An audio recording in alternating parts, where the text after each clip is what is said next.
All right, a new report from the website The Intercept appears to have led to the arrest of a federal government contractor named Reality Winner.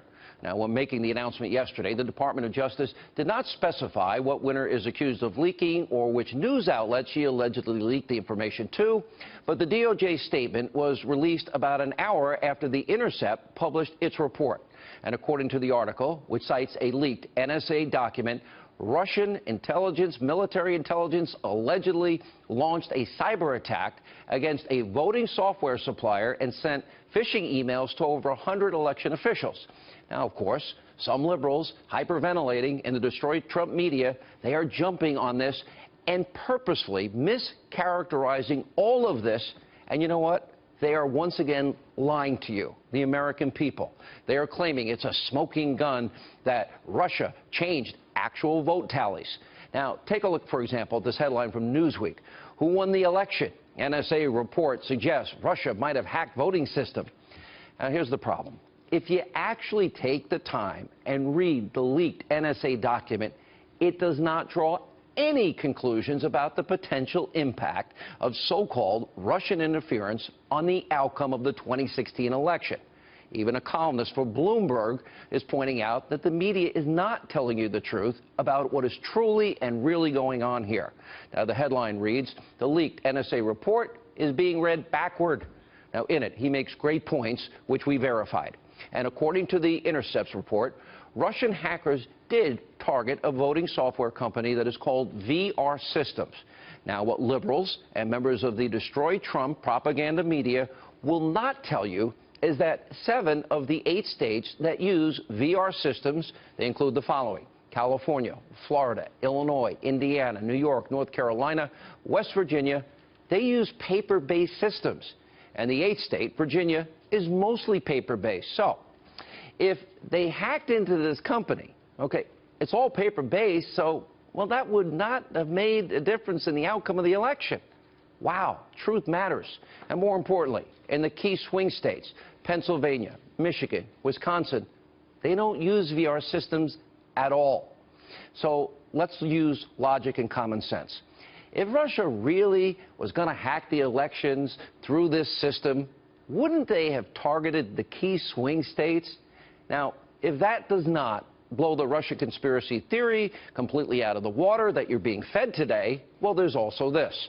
Back in January, while testifying before Congress, the former director of national intelligence, James Clapper, said that Russia election interference did not have any impact of actual vote tallies.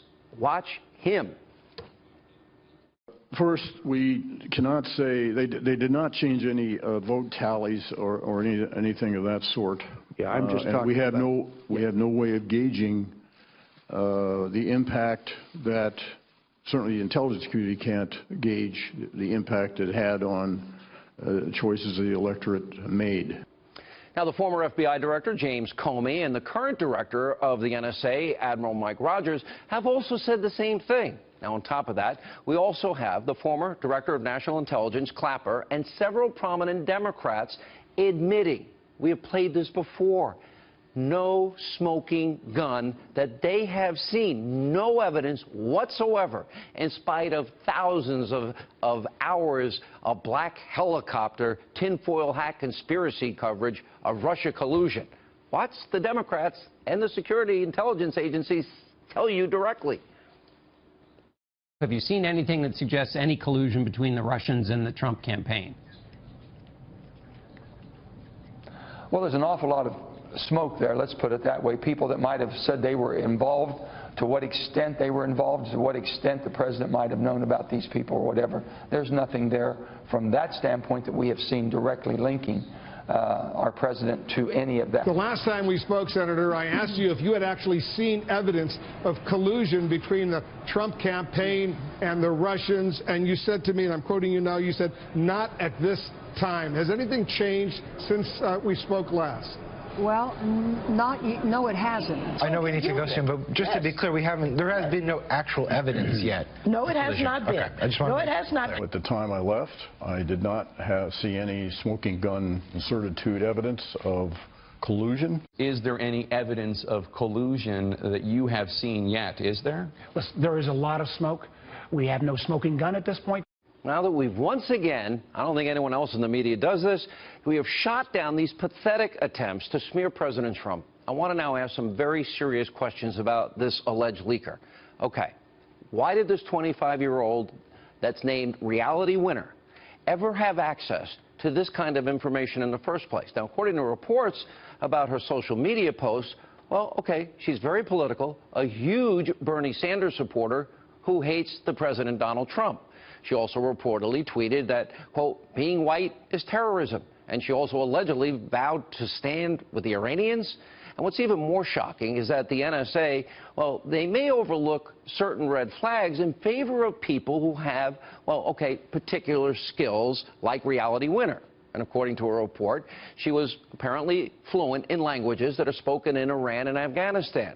And according to Matthew Aid, an intelligence historian who spoke to the NBC News, quote, the vast majority of people who do the National Security Agency's intercept work, who translate and analyze, most of them are fresh out of high school. High school? Are you kidding me? And then he continued, there are thousands and thousands of 18 to 21-year-olds doing critically important and secret work around the world. So, apparently the NSA doesn't care about your background. As long as you have certain abilities, you can get top security clearance in this country. Wow. Now, here's my opinion. Reality Winner is a very small fish in the deep state pond. And let me make a point here, and I think it needs to be raised. And as for the liberals out there, I'm asking questions. These questions need to be asked. And one of the itsy-bitsy, teeny-weeny problems that we have in all of this, do you remember WikiLeaks? Remember what they revealed in Vault 7? And by the way, what Vladimir Putin claimed just the other night?